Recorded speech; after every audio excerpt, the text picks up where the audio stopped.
everything you've just heard from all these great judges, put an asterisk by it, except in Texas. In Texas, the judge that's what the hell's going on in Texas? In Texas, and only in Texas, the judge who's ruling on the motions in limine is not going to be your trial judge. So nothing can be, this is an insane system, nothing can be carried forward because the rulings that I make on motions in limine are binding upon the trial judge. So what it's designed to do is to give the lawyers certainty and to give you a firm roadmap of what's in and out a week in advance. But it's terrible for the trial judge. What if they disagree with you?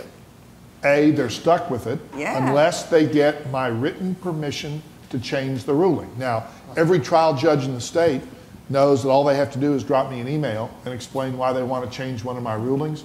And if the reason is something other than this lawyer gave me a campaign contribution last year, I'm probably going to go along with it. But how, if I were the lawyer who had won in front of you, and then now, what's the ethical thing with the trial judge calling you and saying, I want to change the ruling, and now I won and then I lost? I want to be honest, I've been asked to change one motion in limine in the 5 years that I've been doing this.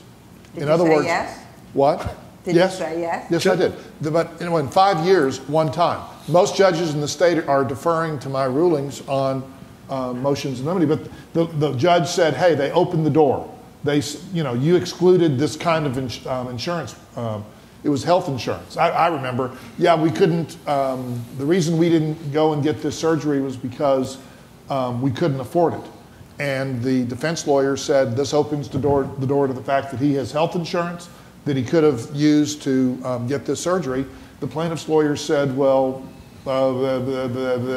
yes, maybe, but your ruling is your ruling, and I gave the judge permission to change the ruling. End of story. Davidson, you have that authority because Texas has followed the federal MDL rules, and you are the MDL judge, and inherent in that is that you're responsible for all pretrial discovery, and so you get uniformity with that type of system.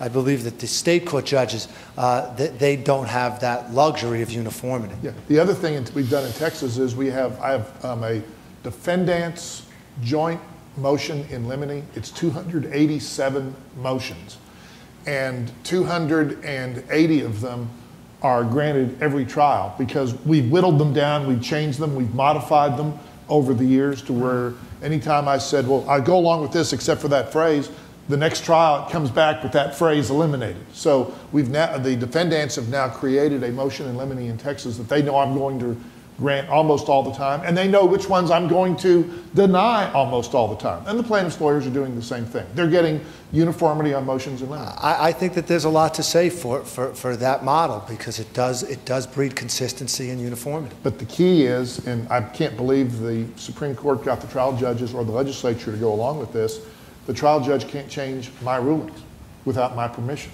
which is strange. But on the other end of the spectrum, the lawyers know what to expect in every case. The trial judges are saved a tremendous amount of work in each case, and so it does save a lot of time and resources. They're getting total predictability, and that's leading to more settlements. Yes, Judge Moss. I have to disagree. Okay.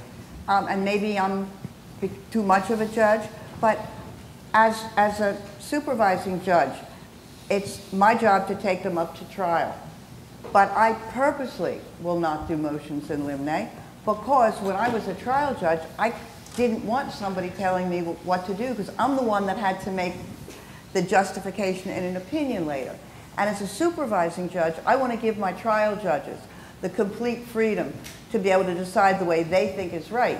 If the issue is something that needs to be decided in advance, if the lawyers let me know, I'll send the cases out to the trial judge several weeks in advance. I do fry motions because usually they require hearings and sometimes testimony of experts, and they need to be done well in advance. But if the lawyers feel strongly that they want the trial judge to handle it, then I'll let the trial judge handle it. Let me play devil's advocate with you for a minute, and something that as plaintiffs we find very frustrating. Asbestos being a mature tort, these issues are decided usually time and time again. But when you get a new judge assigned to asbestos case, the defendants sometimes think that they now have a new opportunity to try to get a new decision. So do plaintiffs. And so do well, no, I'm just talking about motions in limine right now. Okay. But the new judges. So I'm just saying. So one of the issues that you then have is inconsistency in the rulings, and I'm not saying that either way is right or wrong. I'm just saying that's part of the process. Well, but you know what? A new judge to a program will pick up the phone and call the supervising judge or one of the other trial judges and say, have you ever had this issue before? And get a couple of opinions and then decide what he or she wants to do. But we're not all clones. Sometimes yes, either. sometimes We, not. we have an analogous procedure set up in Los Angeles through the general orders. It doesn't cover all the subject matters, but it does cover a considerable number of subject matters, such as a general order saying that the plaintiff cannot call the defendant an asbestos company, or that the defendant can't mention certain things about the plaintiff.